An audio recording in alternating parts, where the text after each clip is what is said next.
Ever pondered how superheroes bankroll their high-flying ventures?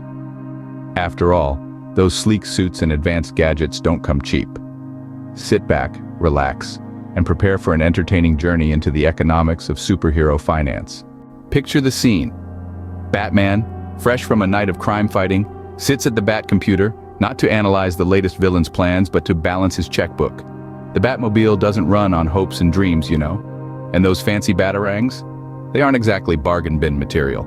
Batman, or rather his alter ego Bruce Wayne, relies on his vast inherited wealth to fund his nocturnal activities. But what about our friendly neighborhood Spider-Man? Peter Parker doesn't have a billion-dollar company. He's a freelance photographer, and we all know that's not exactly a ticket to Easy Street. So how does he manage? In Peter's case, resourcefulness and frugality come into play. He makes his own suit, which, while not as high-tech as Iron Man's, gets the job done.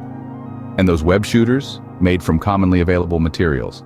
It's a perfect example of doing more with less, a principle many small businesses employ. And then there's Superman. Technically, he doesn't need money for his superhero activities. No gadgets, no fancy suits, just pure Kryptonian power. But Clark Kent, his alter ego, still needs to pay rent, buy groceries, and maintain that impressive glasses collection.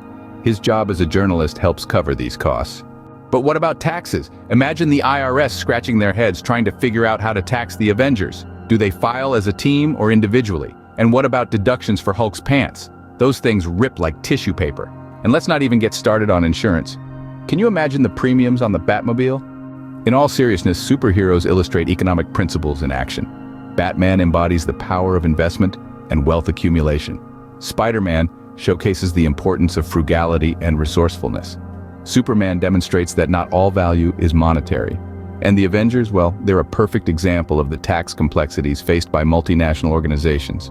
So, there you have it, a crash course in superhero economics.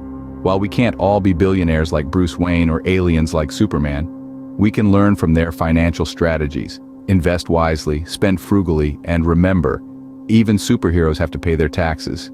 And the next time you see Spider-Man swinging through the city, or Batman speeding in the Batmobile, remember there's an invisible sidekick behind every superhero: economics. Now, if only we could figure out a way to write off those Hulk pants.